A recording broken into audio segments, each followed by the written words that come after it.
नमस्कार दोस्तों, मैं वीके सर आपके अपने YouTube channel qualify with VK sir में स्वागत करता हूं। दोस्तों, आज मैं संविधान का तीसरा पार्ट लेकर आया हूं और मैं एक सीक्वेंस से चल रहा हूं। ये नहीं कि मैं बीच बीच में कूद के पहले सर राष्ट्रपति पहुंच जाऊं, प्रधानमंत्री पहुंच जाऊं या संसद पहुंच जाऊं, फलाना पहुंच जाऊं, इससे कोई लेना देना नहीं। जब चलूंगा एक सीक्वेंस चलूंगा, डायरेक्ट न्यूज से स्टार्ट करूंगा और आपको वहां तक पहुंचाऊंगा, पुनई तक। ठीक है, ये हमारा उद्देश्य है। आइए, मेरा उद्देश्य पहला है कि संविधान का ऐतिहासिक पृष्ठभूमि, मतलब इतिहास से संविधान का क्या संबंध। ठीक है, आजादी के पहले से मतलब ये मान चलिए कि जब हमारा इतिहास चल रहा था उसका संविधान से क्या रिलेशन है, जो इसको हम कहते हैं संविधान का ऐतिहासिक पृष्ठभूमि। और इसके बारे में मैंने आपको अच्छे से विश्लेषण करा चुका, मैं पार्ट 1 में करा चुका हूं। ठीक है, प्लासी का युद्ध, बक्सर के युद्ध को जोड़ते हुए मैंने द्वैध शासन प्रणाली को पढ़ाया मैंने। ठीक है, प्लासी बक्सर के युद्ध को जोड़ते हुए मैंने द्वैध शासन प्रणाली तक पहुंचाया। यह भी आपका इतिहास से रिलेटेड है। फिर मैंने आपको बताया कि 1773 का रेगुलेटिव एक्ट क्या है, यह क्यों आया, इसकी जरूरत क्यों पड़ी, मैंने इसको बताया। 2 पार्ट में मैंने इसको अच्छी तरह से आपको बताया। आज संविधान का पार्ट तीसरा है और तीसरे में हम देखेंगे पहले 1773 नहीं, 1773 हो गया दोस्तों। 1781 का एक्ट ऑफ सेटलमेंट, 1781 का एक्ट ऑफ सेटलमेंट। ठीक है, अब बड़ी बात हो गई भैया। देखिए कि एक्ट ऑफ सेटलमेंट का है, इसको जान लेते पहले हम। तो 1773 का जो एक्ट आया था, रेगुलेटिव एक्ट आया था, ठीक है, उसमें कुछ कमियां थी। 1773 के रेगुलेटिव एक्ट में कुछ कमियां थी। अब उसी कमियों को दूर करने के लिए, सेटल करने के लिए एक नई एक्ट 8 साल के बाद आती है, जिसे हम कहते हैं 1781 का एक्ट ऑफ सेटलमेंट। ठीक है, अब इस एक्ट में किसको सेटल करना है, ठीक है, क्या करना था, क्या किया गया, इसी को हम इसमें देखते हैं। देखिए, पहला पॉइंट बनता है 1781 का एक्ट ऑफ सेटलमेंट में कि 1773 एक्ट में दोस्तों पहली बात आप जान लीजिए कमी क्या थी। तो जब 1773 का रेगुलेटिव एक्ट आया था उसमें कमी क्या थी, दरअसल क्या थी कि जो सुप्रीम कोर्ट की स्थापना हुई थी, सुप्रीम कोर्ट, और दूसरा वारन हेस्टिंग्स जो गवर्नर जनरल। ठीक है, सुप्रीम कोर्ट व गवर्नर जनरल 2 पद थे, लेकिन 1773 के रेगुलेटिव एक्ट में यह कमी कर दी गई कि इनके पद को, मतलब इनके पावर का, ठीक है, इनके पावर के संबंध को दिखा नहीं गया था। ठीक है, इनके पावर को पूरी तरह विश्लेषण नहीं किया गया था। इनके पावर को सीमांकन नहीं किया गया था, क्या क्या कौन किस क्षेत्र में रहेगा, कैसे रहेगा। उसी कमियों को दूर करने के लिए एक्ट ऑफ सेटलमेंट लाया गया। ठीक है, तो क्या किया गया कि गवर्नर व सुप्रीम कोर्ट के मध्य संबंध का सीमांकन। ठीक है, तो गवर्नर और सुप्रीम कोर्ट के मध्य जो पावर का मैटर था, जो 1773 रेगुलेटिव एक्ट में हमने, ठीक है, उससे कमियों को दूर नहीं किया था। अब इस एक्ट में ने क्या किया, हमने क्या किया, उस कमियों को दूर किया। तो पहला क्या था, गवर्नर और सुप्रीम कोर्ट के मध्य संबंध का सीमांकन। अच्छा, क्या सीमांकन हुआ, पहला पॉइंट देखिए। सीमांकन ये हुआ कि सुप्रीम कोर्ट कंपनी के कार्यों में,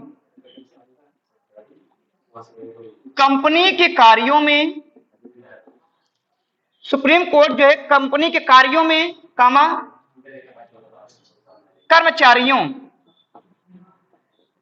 कंपनी के कार्यों व कर्मचारियों के कार्यों के मध्य क्या करेगा, हस्तक्षेप नहीं करेगा, हस्तक्षेप नहीं करेगा।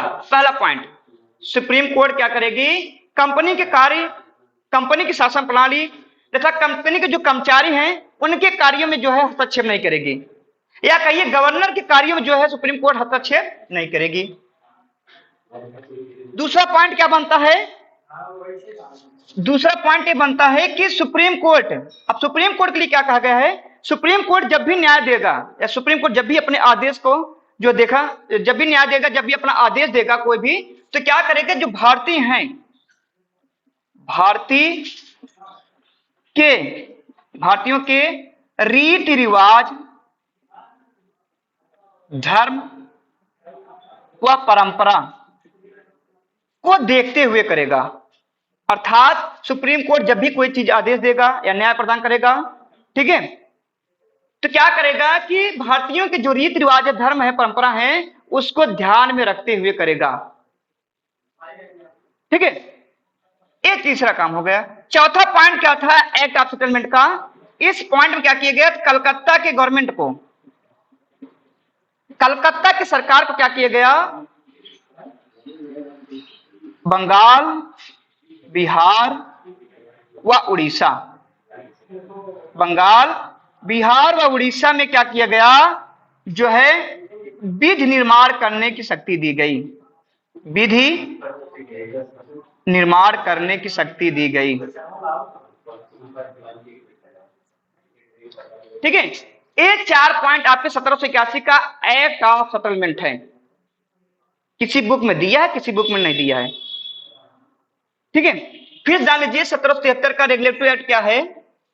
दरअसल जान लीजिए इसको सेटलमेंट नाम क्यों दिया गया, पहले तो इसको जान लीजिए कि कोई पूछ ले भाई सर जी इसको सेटलमेंट क्यों कहा गया। दरअसल क्या है कि जो 1773 का रेगुलेटिव एक्ट आया था, अब उसमें ससुरा क्या हुआ कि जो है गवर्नर जनरल जो था, इसको और सुप्रीम कोर्ट की स्थापना 2 लोग हुई थे, सुप्रीम कोर्ट, गवर्नर जनरल। अब इन दोनों के पदों को लेकर या दोनों के पावर का क्या किया गया था, सीमांकन नहीं किया गया था। ठीक है, दोनों के पावर को ये नहीं दिखाया गया कौन किसके कार्य में हस्तक्षेप करेगा, कौन सा नहीं करेगा। अब इसी चीज का, ठीक है, इसी चीज को सेटल करने के लिए, ठीक है, इसी चीज को सेटल करने के लिए क्या किया गया, एक्ट ऑफ सेटलमेंट लाया गया। 1781 का एक्ट ऑफ सेटलमेंट लाया गया। इस एक्ट में क्या किया गया, गवर्नर और सुप्रीम कोर्ट के मध्य जो पावर को लेकर सीमांकन था, उसको सीमांकन किया गया, संबंध दिखाया गया। दूसरी पॉइंट, अब सुप्रीम कोर्ट क्या करेगी, कंपनी के कार्य, कर्मचारियों के कार्यों में जो क्या करेगी, हस्तक्षेप नहीं करेगी, गवर्नर के कार्यों में हस्तक्षेप नहीं करेगी। और सुप्रीम कोर्ट के लिए क्या मैटर निकला कि सुप्रीम कोर्ट क्या करेगी, जब भी कोई न्याय देगा, आदेश देगा, तो क्या करेगा, भारतीय रीति रिवाज, जो धर्म है, परंपरा है, उसको ध्यान में रखते हुए देगा। ठीक है, अगला पॉइंट क्या है, कलकत्ता की सरकार को क्या किया गया, बंगाल, बिहार, उड़ीसा में क्या किया गया, विधि निर्माण की क्या दी गई, शक्ति दी गई। ठीक है, ये एक्ट ऑफ सेटलमेंट है। एक बार फिर से आप देख लीजिए, एक्ट ऑफ सेटलमेंट, आप स्क्रीनशॉट ले लीजिए। आइए अगला देखते हैं, 1784 का Pitt's India act, Pitt's India act. ठीक है, किताब में देख लीजिए खोल के, पिट्स इंडिया एक्ट। अब भैया पिट्स इंडिया है क्या, उसको भी तो जानना जरूरी है। जैसे मैंने बताया, इसको सेटलमेंट क्यों कहा गया, तो पिट्स इंडिया एक्ट क्यों कहा गया। दरअसल क्या है कि 1784 के टाइम पर जो है, उस समय जो ब्रिटिश प्रधानमंत्री कौन थे, पिट थे। कौन थे, पिट थे। और इस एक्ट को जो है क्या किया गया था, इस एक्ट को जो है तत्कालीन प्रधानमंत्री पिट के द्वारा लाया गया था। ठीक है, इसीलिए इसको जो है पिट्स इंडिया एक्ट कहा जाता है। पहला पॉइंट बन गया, 1784 एक्ट को तत्कालीन प्रधानमंत्री पिट के द्वारा लाया गया था, इसलिए इसे जो है पिट्स इंडिया एक्ट कहा जाता है।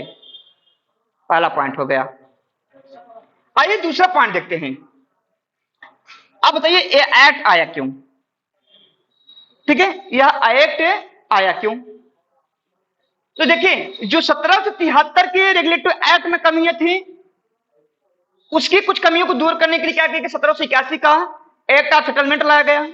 ठीक है, लेकिन जब दोनों एक्ट से कमियां दूर नहीं हुई तो 1784 का पिट्स इंडिया एक्ट लाया गया। 1784 का पिट्स इंडिया एक्ट लाया गया। ठीक है, तो देखिए पहला पॉइंट, सबसे पहले देखिए बीओसी, जिसे हम कहते हैं board of control. Board of control जिसकी स्थापना पहले से हुई थी, जिसकी स्थापना पहले से हुई थी। अब बीओसी कार्य मैंने बताया था कंपनी के जो है राजस्व मामले, ठीक है, वह सैनिक मामले किसको दिए गए थे, जो है बीओसी के हाथों में थी। ठीक है, कंपनी के राजस्व मामले और जो है सैनिक मामले बीओसी को दी गई थी। 1773 का रेगुलेटिव एक्ट, ठीक है, कंपनी के इस मामले को बीओसी को दी गई थी। अब इसी एक्ट में क्या किया गया कि जो है बीओसी को क्या किया गया, बीओसी के कार्यों में क्या किया गया, बंटवारा कर दिया गया। ठीक है, आप देखे होंगे कि द्वैध शासन प्रणाली आई थी बंगाल में, द्वैध शासन प्रणाली आई थी कि नहीं। उस प्रणाली में क्या था कि अवध के नवाब को शासन कुछ और अंग्रेजों का शासन कुछ और, दो भागों में बटी थी। अब उसी प्रणाली को समाप्त किया गया 1773 के रेगुलेटिव एक्ट में। ठीक है, और दोनों कार्यों को बीओसी के हाथों में दे दी गई। अब देखिए बंगाल में द्वैध शासन प्रणाली को समाप्त कर दिया गया, लेकिन क्या किया गया भारत में, पहले जान लीजिए सीओडी, कोर्ट ऑफ डायरेक्टर, दो चीजें, court of director, board of control. तो क्या हुई इस एक्ट के तहत, क्या हुई, अब कार्यों को दो भागों में बांट दिया गया। बोर्ड ऑफ कंट्रोल को राजनीतिक मामले दे दिए गए, राजनीतिक मामले बोर्ड ऑफ कंट्रोल के हाथों में दे दी गई। ठीक है, और जो आपका वाणिज्यिक मामला था, वाणिज्यिक मामला या कहिए व्यापारिक मामला, ठीक है, वाणिज्यिक मामला या व्यापारिक मामला किसके हाथों में दी गई, कोर्ट ऑफ डायरेक्टर सीओडी के हाथों में दी गई। इससे क्या ज्ञात होता है कि भारत में द्वैध शासन की शुरुआत, द्वैध शासन की शुरुआत, ठीक है, भारत में द्वैध शासन प्रणाली की शुरुआत। तो फिर जान लीजिए दोस्तों, पिट्स इंडिया एक्ट, इसे क्यों कहा जाता है 1784 एक्ट को हम पिट्स इंडिया कहते हैं, पिट्स इंडिया एक्ट कहते हैं। इस एक्ट को जो है तत्कालीन प्रधानमंत्री पिट के द्वारा लाया गया था, और इस एक्ट का उद्देश्य क्या था कि 1773 के रेगुलेटिव एक्ट में जो कमियां थी, 1781 के एक्ट ऑफ सेटलमेंट में जो कमियां थी, उन दोनों कमियों को दूर करने के लिए एक एक्ट लाया गया 1784 का एक्ट, जिसे हम पिट्स इंडिया एक्ट कहते हैं। ठीक है, इस एक्ट में सबसे पहले क्या किया गया, जो बीओसी, ठीक है, जो पहले राजनीतिक मामला वाणिज्यिक मामला दोनों मामला बीओसी संभालती थी, अब क्या किया गया, इन कार्यों को क्या कर दिया गया, विभाजित कर दिया गया। बीओसी को क्या कर दिया गया, राजनीतिक मामला दे दिया गया कि वो राजनीतिक कार्य को संभालेगा, और सीओडी क्या कर दिया गया, जो है वाणिज्यिक या व्यापारिक मामला दिया गया। बीओसी की सदस्य संख्या कितनी थी, 6 थी, और सीओडी कितनी थी, 24 थी। ठीक है, अब इससे ज्ञात होता है कि जो है भारत में द्वैध शासन की शुरुआत हुई, अर्थात इस एक्ट के माध्यम से पता चला कि जो है भारत में द्वैध शासन की शुरुआत किस एक्ट से होती है, तो 1784 के एक्ट से। अगला पॉइंट, तीसरा पॉइंट क्या बनता है दोस्तों, तीसरा पॉइंट ये बनता है कि जो है बंगाल प्रेसिडेंसी, बंगाल प्रेसिडेंसी के अधीन जो है मुंबई प्लस मद्रास, मुंबई व मद्रास प्रेसिडेंसी को कर दिया गया। अर्थात मुंबई व मद्रास प्रेसिडेंसी को किसके अधीन कर दिया गया, बंगाल प्रेसिडेंसी के अधीन कर दिया गया। ठीक है, मुंबई और जो है मद्रास प्रेसिडेंसी किसके अधीन कर दिया गया, बंगाल प्रेसिडेंसी के अधीन कर दिया गया। अगला पॉइंट, जो गवर्नर जनरल की परिषद होती थी, गवर्नर जनरल परिषद,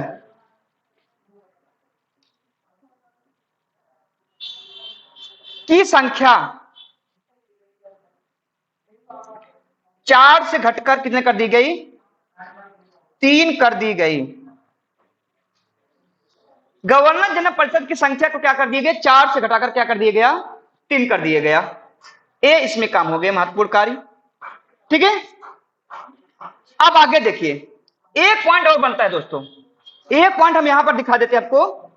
एक पॉइंट ये बनता है कि जो कंपनी के अधिपत्य क्षेत्र में, ठीक है, एक पॉइंट ये बनता है जो कंपनी के अधीन क्षेत्र था भारत का, कंपनी के अधीन आधिपत्य क्षेत्र, कंपनी के अधीन आधिपत्य क्षेत्र को क्या कर दिया गया, अब जो है ब्रिटिश शासन के अधीन कर दिया गया। कंपनी के आधिपत्य क्षेत्र को क्या कर दिया गया, कंपनी के जो अधीन आधिपत्य क्षेत्र थे, ठीक है, अब उसको क्या कर दिया गया, ब्रिटिश शासन के अधीन कर दिया गया। ये अगली पॉइंट बन गई। ठीक है, इसी को हम 1784 का एक्ट कहते हैं। एक बार फिर से पुनः दोस्तों जान लीजिए, 1781 का एक्ट, जिसे हम एक्ट ऑफ सेटलमेंट कहते हैं। इसे एक्ट ऑफ सेटलमेंट क्यों कहते हैं, तो इसे एक्ट ऑफ सेटलमेंट इसलिए कहते हैं क्योंकि जो 1773 का रेगुलेटिव एक्ट था, उस एक्ट में कुछ कमियां थी, उस कमियों को दूर करने के लिए, सेटल करने के लिए एक्ट ऑफ सेटलमेंट लाया गया। और कौन सी कमी थी, जो सुप्रीम कोर्ट था और क्या था, गवर्नर जनरल थे, इनके पावर का सीमांकन नहीं किया गया था, उसमें उन्हीं के पावर का सीमांकन करना था, इसलिए एक्ट ऑफ सेटलमेंट लाया गया। ठीक है, 1781 के एक्ट में क्या किया गया, सबसे पहले क्या किया गया, गवर्नर और सुप्रीम कोर्ट के पद क्या किया गया, कार्यों को जो क्या किया गया, सीमांकन किया गया, संबंध का सीमांकन किया गया। और कहा गया कि जो सुप्रीम कोर्ट जो है कंपनी के कार्य या कहिए कर्मचारी जो है, कर्मचारियों के कार्य में क्या करेगी, उसके हस्तक्षेप नहीं करेगी। ठीक है, गवर्नर कार्य में क्या करेगी, उसमें हस्तक्षेप नहीं करेगी। दूसरा, सुप्रीम कोर्ट जब भी भारतीयों को कोई भी न्याय या कोई भी जो है कार्रवाई करेगी या न्याय प्रदान करेगा या आदेश देगा, तो क्या करेगा, भारतीयों के रीति रिवाज, धर्म परंपरा को क्या करेगा, ध्यान में देखते हुए करेगा। दूसरी पॉइंट हो गई। तीसरी पॉइंट ये थी कि अब जो है कलकत्ता की सरकार को क्या किया गया, बंगाल, बिहार व उड़ीसा में जो है विधि निर्माण की शक्ति प्रदान की गई। ठीक है, ये 3 पॉइंट आपके जो 4 किसके हैं, 4 पॉइंट आपके 1781 के एक्ट ऑफ सेटलमेंट के हैं। अब दोनों एक्ट, 73 के एक्ट को भी और एक्ट ऑफ सेटलमेंट के भी, दोनों की जो कमियां थी कुछ, उस कमियों को दूर करने के लिए इसके 3 साल बाद ही जो है पिट्स इंडिया एक्ट 1784 का एक्ट आता है। इसे पिट्स इंडिया एक्ट क्यों कहते हैं, क्योंकि जो है तत्कालीन प्रधानमंत्री जो है पिट के द्वारा यह एक्ट जो है लाया गया था, इसलिए इसको जो है पिट्स इंडिया एक्ट कहते हैं। ठीक है, अब इसमें क्या हुआ कि जो पहले बीओसी, जो राजनीतिक कार्य थे, वाणिज्यिक कार्य थे, व्यापारिक कार्य थे, वह बीओसी को ही दिया गया था। अब क्या किया गया, इस कार्य को क्या कर दिया गया, विभाजन कर दिया गया। सबसे पहले क्या किया गया कि कंपनी के जो राजनीतिक कार्य थे, वाणिज्यिक कार्य के, इसको 2 भाग में बांट दिया गया। बीओसी बोर्ड ऑफ कंट्रोल को क्या कर दिया गया, राजनीतिक मामला दे दिया गया। सीओडी कोर्ट ऑफ डायरेक्टर को क्या किया गया, वाणिज्यिक और व्यापारिक मामला दे दिया गया। बीओसी की सदस्य संख्या कितनी थी, 6 थी, और कोर्ट ऑफ डायरेक्टर सदस्य संख्या कितनी थी, 24 थी। तो इससे क्या हुआ, भारत में द्वैध शासन की शुरुआत हुई। ठीक है, भारत में 2 शासन की शुरुआत हुई। अगले पॉइंट बनता है कि बंगाल की जो प्रेसिडेंसी थी, बंगाल की प्रेसिडेंसी को क्या कर दिया गया।